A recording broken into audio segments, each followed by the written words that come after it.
À problème spécifique, réponse sur mesure. L'État, les régions Grand Est et Bourgogne-Franche-Comté, les 7 départements du massif viennent de s'engager pour prolonger de 4 ans le contrat de plan interrégional du massif des Vosges et de renforcer à cette occasion le soutien financier. Au total, de 2021 à 2027, près de 122 millions d'euros seront consacrés à ce territoire pour l'aider à faire face au dérèglement climatique. Il y a une urgence à agir dans ces territoires qui sont fragiles. On l'a vu notamment par rapport à l'enneigement qui est de plus en plus faible, d'où la nécessité de s'orienter vers d'autres types d'activités. Les forêts, l'agriculture, le tourisme subissent de plein fouet les aléas climatiques. Dans ce contexte, la montagne paraît particulièrement fragile. On a la problématique de l'altitude, la problématique de la distance, la problématique du climat.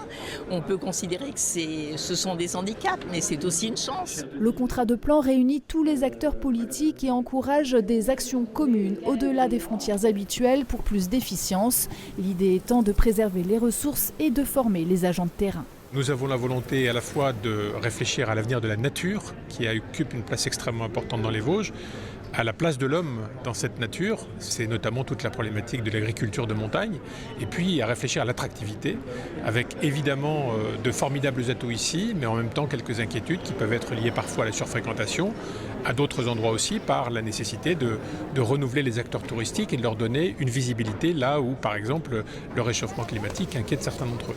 Ce contrat est un levier pour accélérer l'exécution des projets.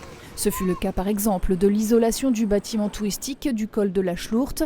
D'autres sont aussi à l'étude. La navette des crêtes, elle est accompagnée aussi par ces crédits massifs, y compris peut-être demain avec la possibilité d'une navette des crêtes sur la partie sommitale qui circule de façon électrique. C'est un projet qui a souvent été évoqué et qu'on doit pouvoir accompagner si nécessaire avec ces crédits massifs. Il n'y a pas de territoire perdu ou en déclin, affirme le président de la région Grand Est. L'objectif pour l'État, qui a annoncé une rallonge de 20 millions d'euros de crédits ce lundi, est de maintenir la démographie telle qu'elle est aujourd'hui dans ce massif à la densité la plus forte de l'Hexagone.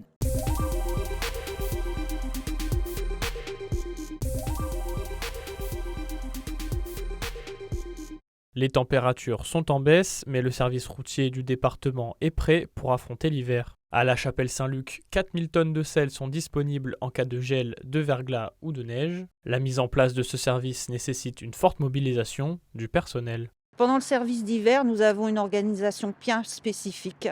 Nous avons donc des gens d'astreinte que l'on appelle des patrouilleurs. Nous avons des responsables d'intervention et nous avons donc des responsables aussi d'information avec des superviseurs. Par exemple, là, cet après-midi, les patrouilleurs et les responsables d'intervention vont prendre connaissance de toute la météorologie pour toute la nuit jusqu'au lendemain matin et ils vont prendre des décisions d'intervention de patrouille, c'est-à-dire s'il y a un risque pour la circulation et pour nos chaussées. Les patrouilleurs décideront ensuite de se rendre sur place pour vérifier l'état de la chaussée et les conditions météorologiques. En fonction, le responsable d'intervention décidera ou non d'agir le lendemain matin. La difficulté, intervenir au bon moment pour faciliter la circulation des automobilistes. Il fait beaucoup plus froid la nuit et au lever du jour, donc souvent nous avons des dégradations malheureusement qui arrivent au moment où les gens vont au travail, donc sur les 6-8 heures. Tout le but, c'est que s'il y a besoin d'un traitement, c'est que les camions viennent traiter avant le départ au travail des gens. Le service d'hiver s'étend du 27 novembre au 4 mars. Cette période a été calculée grâce aux historiques météo. L'objectif, s'adapter aux conditions suivant les années. Depuis 3-4 ans, nous sommes en baisse par rapport aux autres années. Nous avons des conditions plus favorables. La prise de météorologique de phénomènes dégradants, il y a eu 69 jours l'an dernier pendant la période des 3-4 mois. Cependant, sur ces 69 jours, les patrouilleurs sont sortis, on va dire que dans 50% des cas, pour aller vérifier le matin. Et nos traitements, on n'a eu que 12 interventions, 12 jours pendant lesquels nos camions sont sortis. Malgré ce plan hivernal, les automobilistes doivent rester prudents lorsque la météo se détériore. Chaque conducteur doit adapter sa vitesse et doit faire attention lorsqu'il circule, surtout pendant l'hiver, puisqu'on peut mettre un certain temps avant d'arriver sur certaines zones. Pour intervenir au plus vite, le service d'assistance est présent dans 12 centres routiers répartis sur l'ensemble du département.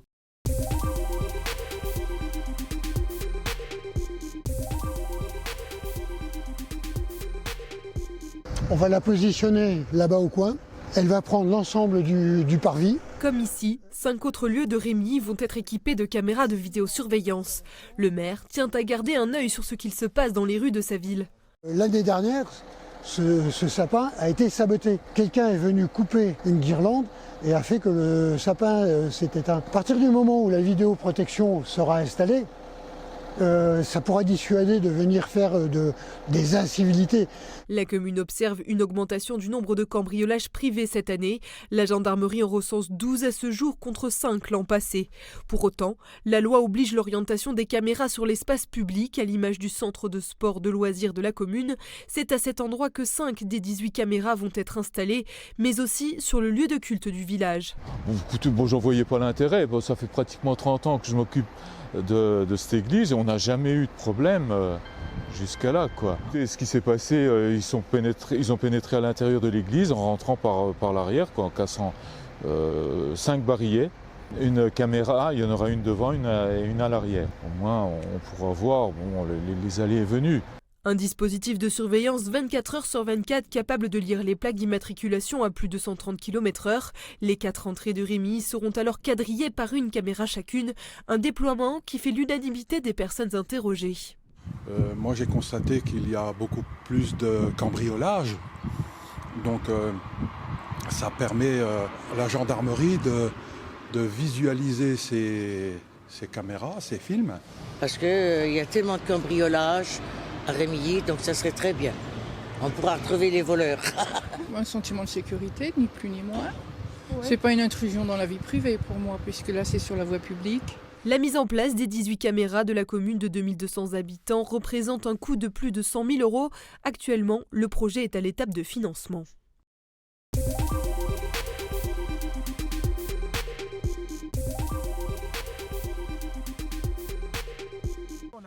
Les conditions étaient idéales ce mercredi après-midi dans les Vosges, à 827 mètres, altitude où se situe la petite station familiale du Haut-du-Taux, laquelle, on le voit, a bénéficié des chutes de neige du week-end dernier.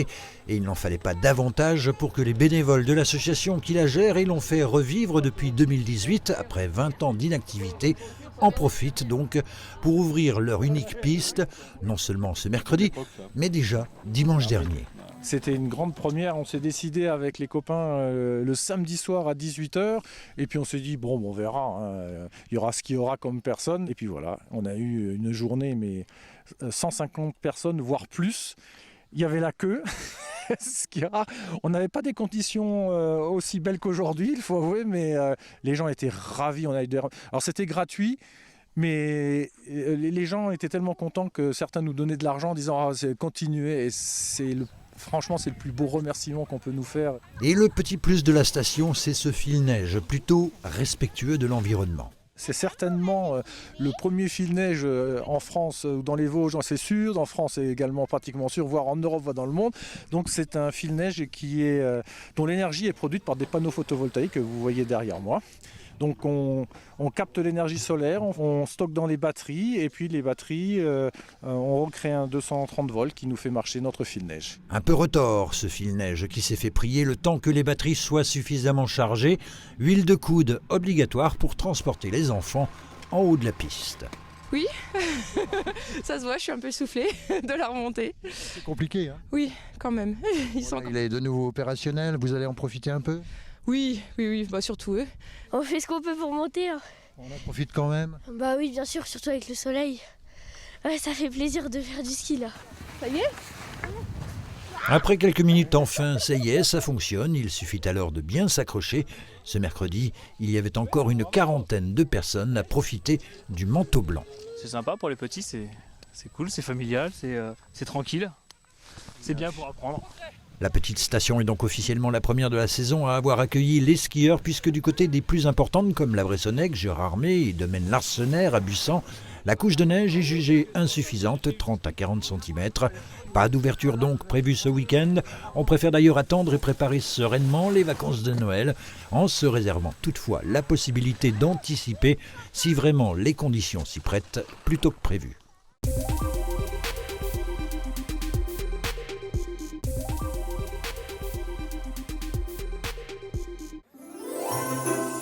Chalets, sapins et vin chaud, Tout est réuni pour lancer la saison des marchés de Noël. À Thionville, le marché a été inauguré en beauté avec un spectacle de son et lumière. 1-0 ! Les visiteurs avaient hâte de débuter les festivités, mais surtout de découvrir les nouveautés de cette année, comme le petit train, mais aussi la patinoire qui récolte un grand succès auprès des jeunes. Je viens de commencer et j'ai failli déjà me casser le dos 3 fois, donc bon. C'est très dur parce que c'est du plastique, mais franchement c'est cool. Et bah c'est trop bien, j'aime beaucoup. C'est un lieu de rencontre, un lieu pour les ados notamment. Autant le petit train c'est les petits enfants, autant la patinoire c'est plutôt les ados. Plus frileux, les grands ont préféré le traditionnel vin chaud. Pour retrouver des amis, boire un petit coup, voir des personnes, voilà, l'esprit de Noël, la convivialité. On prend du vin chaud, des marrons. On y boit un verre ou on y mange une galette. C'est la tradition. Voilà, c'est la tradition. Ouais, les fêtes de fin d'année sans marché de Noël, ça marche pas, ça. Sur le marché de Noël de Cirque-les-Bains, la magie de Noël est déjà là. Des millions d'oursons veillent sur les visiteurs, mais aussi les artisans. Cette année, ils sont mis à l'honneur, comme la brasserie Parcelle, une toute jeune entreprise de Filstroff. C'est avantageux, nous c'est la première expérience sur un marché de Noël, mais c'est assez intéressant quoi. Les gens ne recherchent pas forcément les mêmes choses à l'approche des fêtes, ils cherchent à offrir beaucoup, donc c'est là que c'est intéressant d'expliquer un petit peu ce qu'on fait, la diversité des produits. Ce vendeur de nougat vient aussi depuis plusieurs années et chaque fois, il s'adapte à la clientèle. C'est à la fois convivial, on y rencontre beaucoup de gens, c'est très cosmopolite, donc ça permet d'avoir beau. Par exemple, on fait certains nougats uniquement pour cette occasion. Le nougat au piment, par exemple, parce qu'on sait qu'effectivement, on a beaucoup de frontaliers luxembourgeois ou allemands qui aiment beaucoup cette saveur. De nombreux artisans ont demandé à exposer à Cirque-les-Bains, mais la mairie a dû en refuser. On a des critères de sélection, c'est surtout, il faut que ça soit fait localement, que ça soit de la qualité, production locale, voilà. C'est vraiment quelque chose qu'on prête très attention à ça. Le marché de Noël de Cirque-les-Bains prendra fin le 17 décembre, celui de Thionville le 31.